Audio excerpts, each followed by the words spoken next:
Warning, the following content may contain elements that are not suitable for some audiences. Viewer discretion is advised.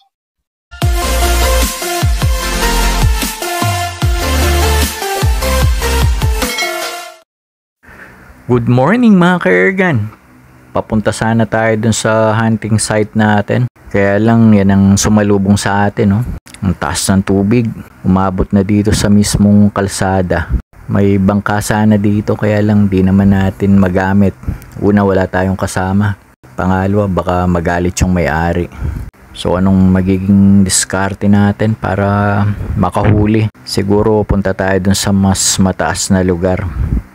Abangan natin yung mga paahon na water birds.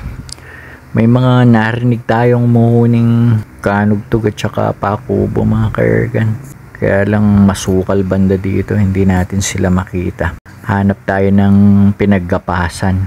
Panigurado may makikita tayong mga pakubo doon. Doon pala tayo dati naghahunting, oh. Kaya lang medyo matagal tayo hindi makakapunta doon dahil nga nagtatagal ang tubig dito mga ka-Airgun. Stay tuned mga ka-Airgun. Hanap tayo ng maganda-gandang pwesto. May nadaanan tayo mga pakubo dito sa gilid ng kalsada mga ka-Airgun. Biray natin. Mintis yung unang putok mga ka-Airgun. Sapul yung isa mga ka-Airgun.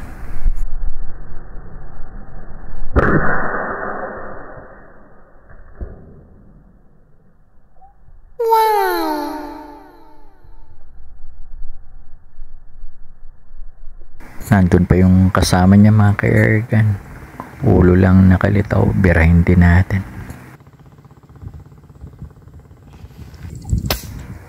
Sapul ulit.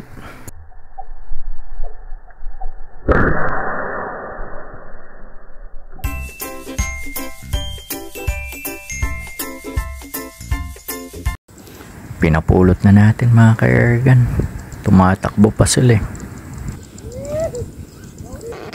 Meron ulit mga ka-Airgun, oh, lalaki naman.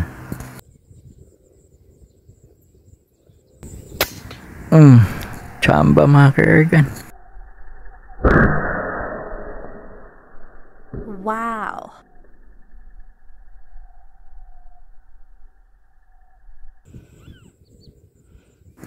May kasama pa yan. Wala pa yung babae.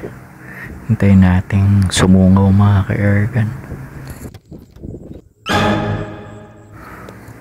Ayun mga ka-Airgun, yung babae sa may di kalayuan. Birahin natin.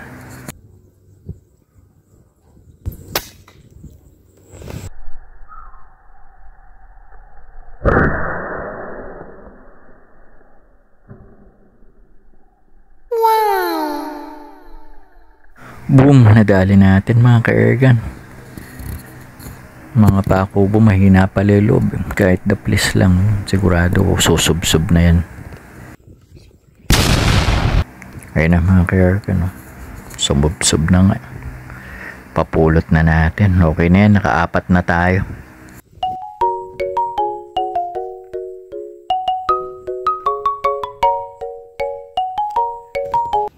May isa pang lumitaw mga ka-Airgun, no? Babae.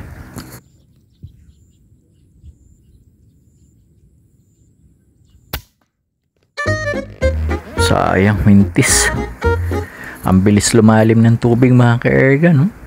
Kanina wala pa dyan. Sa isang oras lang tayo dito, oh. Inabot na pati yung pwesto ng kubo. Kailangan na nating umuwi mga ka-Airgun. Baka abutan pa tayo dito sa gitna ng bukid. Shoutout po sa mga ka-hunters natin.